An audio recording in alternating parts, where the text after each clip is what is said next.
Sa pagsisimula ng ating recap na pinamagatang ang isang sundalo na napunta sa ibang mundo at naging pinakamalakas. Sisimulan na natin ang ating kwento. Isang sandali makikita na dahan-daang bumubukas ang pintuan ng eroplano at nang tuluyan na itong mabuksan ay makikita na naghahanda na sa paglabas ang isang sundalo. Isang sandali lang bigla itong tumalon pababa at agad itong bumulusok sa ere tapos biglang may nagsalita ng wolf den. Wolf den. Ang lone wolf ay nagsimula na. Inuulit ko, ang lone wolf ay nagsimula na. Ang nagsalita ay tao mula sa eroplano, at muli itong nagsalita ng wolf den. Ang equipment box ay na-deployed na. Inuulit ko, ang equipment box ay na-deployed na. At makikita ang equipment box ay mahuhulog ng mabilis kasabay ng sundalo na si lone wolf. Habang ang sundalo at equipment box ay nahuhulog ng napakabilis sa isang sandali ay nagdilim ang kalangitan. Ang araw ay kasalukuyang natakpan ng may itim na ulap na may kasamang malakas na kulog at kidlat. Habang tuluyan ng matakpan ng makakapal na ulap ang kalangitan na may kasamang kulog at kidlat ay makikitang patuloy pa rin sa pagbulusok si lone wolf. Biglang may lumitaw na isang butas na parang humihigop pa ilalim ay biglang napunta sa butas na iyon ang sundalong si lone wolf, nang dahil sa pangyayari na wala na ng connection si lone wolf. At nang dahil sa di inaasahang pangyayari makikitang tumawag sa radio ang isa pang lalaki. Tatawagan natin siyang wolf den. Ang kasama ni lone wolf. Sa kasamang palad ang contact kay lone wolf ay nawala. Sinabi ni lone wolf sa kanyang kausap na ang contact niya kay lone wolf ay nawala at muli niya itong inulit sa kanyang kausap at muli niyang sinabi na pati ang signal sa equipment box ay nawala din. Habang bumubulusok si lone wolf sa ere ay bigla siyang may narinig na tinig ng isang babae na sinasabing patayin mo ako. Sa pagtataka ng ating bida na bakas sa kanyang mukha dahil di niya inaasahan na may marinig na ganon ay bigla siyang napatanong ng sino iyon. Pagkatapos mawala ang makakapal na ulap na may kasamang kulog at kidlat ay lumiwanag na ulit ang kapaligiran at nakita na ulit ang asul na kalangitan. At biglang may pagtataka ang lalaki na ang ating bida na ipakikilala nating si Wang Sheng. Isa siyang elite sniper na may codename na Lone Wolf at siya ay kasalukuyang nasa gitna ng pagsasanay sa mabilis na paglanding. Ang kanyang pagtataka ay nadagdagan ng pagkagulat ng dahil sa kanyang mga nakita. Nakakita siya ng isang lawa at isang mahabang hagdanan paakyat ng bundok. Pero bago ang lahat sinabi niya na siya ay kasalukuyang nasa taas na 160 metro mula sa lupa. Double sa taas ng Golden Gate Bridge, sinabi niya na sa maliit na pagbabago maaari siyang bumagsak sa lawa na kanyang nakita. Nagkaroon ng pagsabog sa bahagi ng kakahuyan at makikitang ito ay ang equipment box matapos makita ni Wang Xing. Hindi ko na muna aalalahanan ang equipment box sa ngayon, saka ko na yun iisipin matapos kong maglanding ng ligtas. Mula naman sa ibaba malapit sa gilid ng lawa. Makikita ang dalawang tao na pinaliligiran ng maraming mga kalalakihang na may mga dalang sandata. Nahalatang may kumusayon sa pagitan ng dalawang panig. Nang magsalita ang babae na ginigipit ng maraming kalalakihan sinabi ng babae na Daeyuan, ito ay lugar na ipinagbabawal puntahan ng Song family.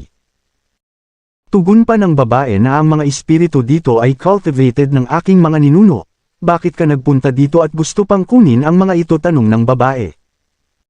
Tumawa naman ang lalaking si Daeyuan, ang pinono ng mga lalaking nagtatangkang kunin ang mga espiritu sa lawa.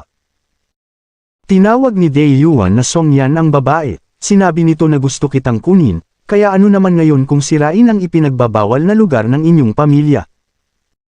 Umiti ito at nagsabi ng balang araw mapapasakin Karen pati ang kahit na anong bagay na pag-aari ng inyong pamilya ay mapapasakin din. Sa ganung punto ang Song family ay magiging bahagi ng Day family. Sabay nagmungkahi si Daeyuan nang kaya mas mabiti pang sabihin mo na sakin. Sa lahat ng daang-daang espiritu dyan, alin dyan ang mas inalagaan mo ng maayos, tanong ni Daeyuan na ang tinutukoy nito ay ang maraming isda. Biglang nagsalita si Song Yan nang may mapapangasawa na ako, kapag sinubukan mang madimpian ako ng mga daliri mo, maghanda ka sa galit at puwersa ng pamilya niya habang galit sa pangit na si Daeyuan. Hindi naman naniwala at agad sumagot si Dae-yuan ng talaga ba? May mapapangasawa ka na. Agad lumapit ang pangit na si Dae-yuan sa harap ni Song Yan nang may nakakainis na ngiti sabay sabi sa babae ng, sa palagay mo ba makikita ko ang inyong ipinagbabawal na lugar ng dahil lang sa swerte?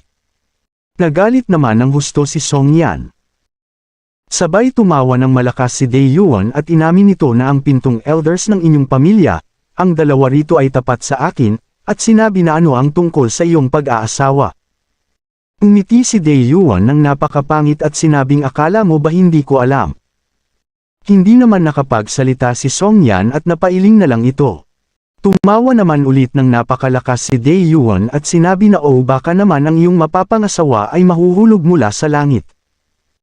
Habang ang ating bida ay malapit ng bumagsak at kasalukuyang bumubulusok pababa mula sa langit.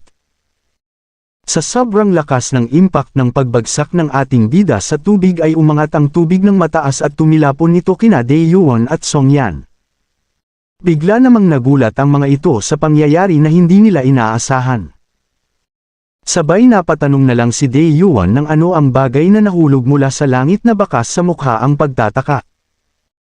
Sa lakas ng impact ng pagbagsak ni Wang Sheng sa tubig ay bumulusok ito palalim at biglang may lumapit sa kanya na maliit na isda na nagliliwanag ng kulay ginto. Ang gininto ang isda ay lumapit sa braso ni Wang Sheng at bigla itong sumanib sa kanyang braso. Matapos ng pagbulusok pa ilalim agad-agad namang lumangoy si Wang Sheng paahon sa tubig. Biglang lumabas sa tubig si Wang Sheng sa tubig bigla namang nagulat sina Dae-yuan, Song Yan at ang iba pang mga tao sa kanilang nakita. Biglang tinitigan ni Song Yan si Wang Sheng at dito nakapaniwala sa kanyang nakita. Bigla namang napatanong si Wang Sheng kung nasaan siya sapagkat hindi ito ang kanyang inasahan sa ang kanyang simpleng pagsasanay lang sa paglanding ay ganito ang kahihinatnan ng mga pangyayari. Isang sandali ay biglang pinalibutan si Wang Sheng ng maraming isda. Si Wang Sheng naman ay biglang nagtaka kung bakit ganito ang kinikilos ng mga isda at siya ay biglang pinaliligiran. Isang ano-ano ay biglang may limabas ng malaking isda at na may malalaki at matutulis na pangil. Nang akmang kakagitan na si Wang Sheng ng isda ay agad naman siyang tinulungan ng iba pang mga isda at biglang pinagtulungan ng iba't ibang uri ng isda ang isdang nagbalak kagatin si Wang Sheng. Lumapit naman si Song Yan kay Wang Sheng at iniabot ang kamay nito para tulungang makaahon sa tubig ang ating bida. At nang makaahon na sa tubig si Wang Sheng ay bigla naman itong napatanong kay Song Yan kung ang mga isda daw bang iyon ay mga pirana. Pagkatapos nun biglang tumawa ng malakas si Dae-yuan at sinabing ang iyong mga ninuno sa Song family ay talagang nagtrabago ng matindi. Agad itong humakbang at sinabing ibig sabihin lumaki ang mga espiritu sa pagkain sa isa't isa nakakawili. Agad namang napaisip si Wang Sheng ng espiritu. Hindi naman ganito ang espiritu sa Earth. Napansin din ni Wang Sheng na ang mga pananamit ng mga ito ay makaluma, at napagtanto na ang mga sandata na hawak ng mga lalaki ay totoo na hindi lang sila naglalaro. At bigla siyang napaisip kung napunta ba daw siya ibang mundo. Habang ang ating bida ay nag-iisip ng malalim ay bigla naman siyang naabala sapagkat tinanong siya ni Song Yan ng saan ka nagmula bakit nahulog ka. Bigla namang napatanong ng ano si Wang Sheng at napatulo ang pawis. At nagsalita muli si Song Yan nang may pagtataka at sinabing wala namang puno dito na ganun kataas. Pagkatapos tinanong niya ulit Wang Sheng ng saan ka nanggaling. Hindi naman sinasagot ng ating bida ang tanong sapagkat ang ating bida ay nagtataka parent sa mga nangyayari at kanyang nasasaksihan ng kanyang mga mata. Ilang sandali lang biglang sumigaw si Dae-yuan ng, mabuti andyan na ang special na espiritu na maingat na pinalakas ng Song family. Biglang may lumabas sa lawa na isang malaking nilalang na mukhang isda na may maraming matutulis na bagay sa katawan at malalaking palikpik. Sabay umungol ito ng napakalakas. Agad namang natuwa ang matandang kasama ni Dae-yuan sapagkat naramdaman nito na ang chi ng spirito ay pambihira at sinabing ang bagay na ta ay talagang napakaganda. Agad namang inihagis ni Dae-yuan ang silyo na may hugis mukha sa matanda at sinabing sige na kunin mo yun. Tumugon naman ang matanda ng masusunod po. Agad tumalon sa air ang matanda ng napakataas at biglang nag-hand sign ang matanda at nagpalabas ito ng dilaw na kapangyarihan na may simbolo ng yin-yang sa gitna. Agad ni Hadjas ng matanda ang kapangyarihan sa malaking espiritu ng halimaw na mukhang isda. Biglang napasigaw ang nilalang at sa isang atake lang ay natalo ito. Pagkatapos ang espiritu ng malaking nilalang ay hinigop ng silyo na may hugis na mukha at sinabi na ang espiritu ay itim. At biglang nagsalita ang matanda at sinabing, "Young Master, itim ito ay talagang 9-star spirit habang lumulutang sa tubig." Sinabi ni Dai Yuan na mabiti, at sinabi sa kanyang 7 Iron Guard na samahan ang Spirit Refiner pabalik ng Dai family ng mabilis. Umiti ng masama si Dai Yuan na halatang may masamang balak at sinabi sa kanyang mga natitirang tauhan na itira si Song Yan at ang iba ay patayin. Agad namang tumakbo papaalis ang Spirit Refiner kasama ng 7 na Iron Guards. Bigla namang ngumiti ng parang demonyo sina Dai Yuan at mga kasama nitong mga Iron Guards para patayin sina Wang Sheng. Nagulat naman si Wang Sheng sapagkat pati siya ay madadami sa sigalot na ito. Agad namang nagtinginan sina Song Yan at kasama nitong lalaki para dipinsahan ang kanilang sarili. Biglang lumundag ang mga ito pasugod sa mga kalaban para harapin ang mga ito. Nag-react din naman ang ating bida sa pangyayari na iyon at di na siya nag-atubili pa at binunot ang kanyang baril lagayan nito at biglang itinutok sa harapan na agad naman niyang pinaputok. Biglang napalingon sina Song Yan at kasama nitong lalaki at pati na rin ang mga tauhan ni Dai Yuan ay nagulat sa putok ng baril at bigla na lang ang mga itong napasigaw ng Young Master na bakas sa kanil. Ang mga mukha ang pag-aalala sa kanilang pinuno. Ang tinamaan pla ng bala ng baril ay si Dai Yuan, tinamaan si Dai Yuan sa noo at sumambulat ang dugo nito. Nakapag-react pa naman si Dai Yuan at nagawa pang ituro si Wang Sheng at sinabing, "Ikaw. Buti nga Seong Dai Yuan ka na headshot katuloy ng aming bida." Matapos matamaan ay agad naman itong natambo at di kalaw na ibinawian ng kanyang buhay. Ang hawak-hawak pa ni Wang Sheng ang kanyang baril ay bigla niyang napagtanto na may umunlad pa ang kanyang pagbaril na dating 0.4 na sigando lamang ay nagawa lang niya ng 0.1 na sigando na mas bilis. Nang dahil sa nangyari biglang pinagpawisan ang isang Iron Guards at sumagaw ito ng malakas sabay sinabi sa kanyang mga kasama na, ang lalaking yun ay pinatay ang ating Young Master.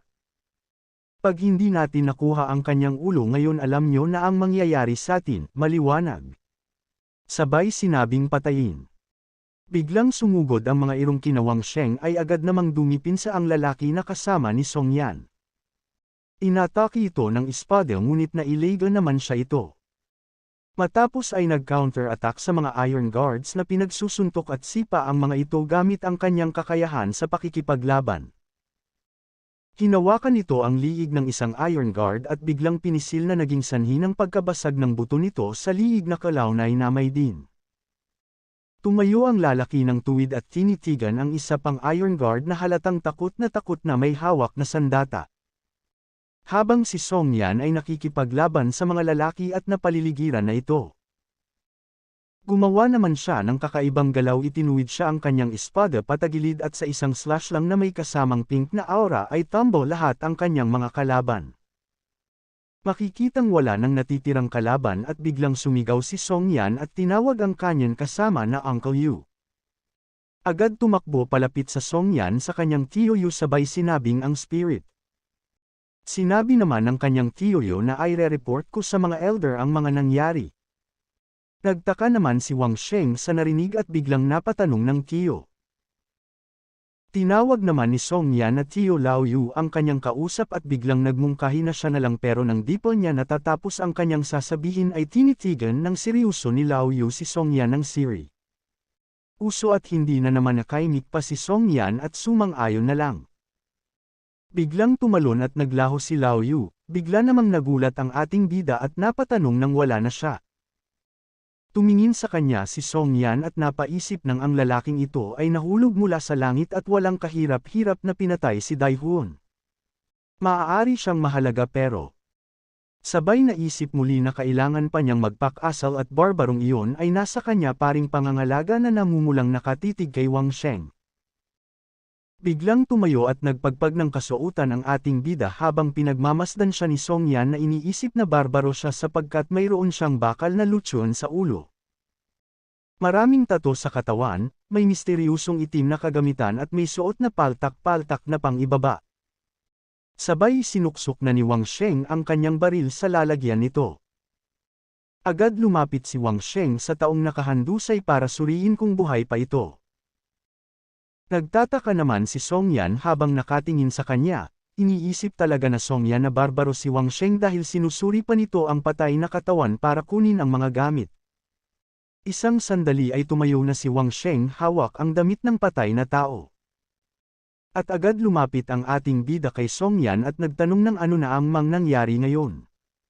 Sabihin mo sakin lahat pero dahan-dahan lang. Hindi naman nag-atubiling sabihin ni Song Yan na ang young master ng Dai family ay gusto siyang kunin at ang lahat ng bagay sa kanyang pamilya. Pero bigla kang nagpakita at pinatay mo si Dai Huon. Ayon kay Song Yan, tapos nagtanong ulit si Wang Sheng ng ano naman ang mga kaganapan sa tubig. Ang mga nilalang ba sa tubig ang tinatawag niyong spirit? Agad namang sinagot ni Song Yan ng, tama ka, spirit ang mga yan. Sinabi pa ni Song Yan na pwedeng ma-absorb ang spirit sa pamamagitan ng cultivation. Ang pinakamataas na uri ay ang 9 stars black spirit. Katulad ng nagpakitang malaking nilalang kanina sa tubig. Sabay sinabihan ni Song Yan si Wang Sheng ng, ikaw, nakita kita kanina nung mahulog ka sa tubig, nakita ko na inabsorb mo ang maliit na isda. Ang tinutukoy niya ang ginintuang isda na sumanib sa braso ni Wang Sheng. Iyon ay mahinang klase lang na parang basura. Na wala man lang rank. Paliwanag ni Song Yan. Agad namang napabuntong hininga ang ating bida sa kanyang nalaman. Muling nagsalita si Song Yan at sinabing marami na akong nasabi pero hindi ko pa alam ang pangalan mo. At agad naman siyang nagpakilala na siya si Song Yan ang malayong pinsan ng Song family ng Shanglin City. Iniabot naman ni Wang Sheng ang kanyang kamay para magpakilala ngunit hindi siya kinamayan ni Song Yan. Nabatid sa mukha ang pagtatanong kung ano ang ginagawa ni Wang Sheng. Hang iniaabot ni Wang Sheng ang kanyang kamay habang nagpapakilala kay Song Yan ay wala pa ring reaksyon ang babae sa kanyang ginagawa. Bigla namang napakamot sa ulo si Wang Sheng kahit may suot siyang helmet at napagtanto na ang mga taong taga dito ay walang ganong kasanayan ng pagpapakilala. Hindi naman na nakapagsalita si Song Yan. Matapos nila mag-usap nagmungkahi naman si Song Yan ng gumagabi na kailangan na nating bumalik sa Shanglin City. Habang sila'y naglalakad pabalik ng Shanglin City nagsalita naman si Wang Sheng nang sa totoo lang may isa pa akong itatanong. Ikaw at ang tiyo mo ay may kakayahang lumaban, kaya bakit di kayo lumaban noong umpisa palang hindi sana nawala ang 9-star spirit? Sumagot naman si Song Yan ng ang Spirit Refiner at ang 7 Iron Guards ay nandun pa, mamamatay kami ng 10 beses kung gumawa kami ng action. At nang makarating na sila sa Shanglin City agad naman nilang nakita ang tahanan ng Song family ang Song residence. Agad namang namangha si Wang Sheng sa nakita niya. Iniling-iling ni Wang Sheng ang kanyang ulo at nagtanong kay Song Yan ng isa itong maunlad na lugar. Bakit mo sinabi na isa lang itong maliit na syudad? Ipinaliwag naman ni Song Yan ng ang Shanglin City ay may populasyon ng 100,000 na mga tao, yun lang yun.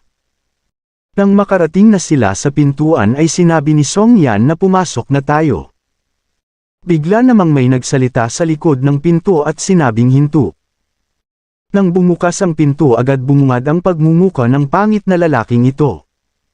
Siya ay si Katie Walanglin ng pamilyang Song sa Shanglin City. Nagsalita ito ng misya ng ang ating Song family ay mahalagang pamilya.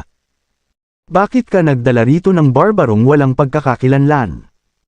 Binati naman ni Song Yan si Katie Walanglin ng hello, Katie Walanglin pero paano mo nasabing isa siyang barbaro na walang pagkakakilanlan?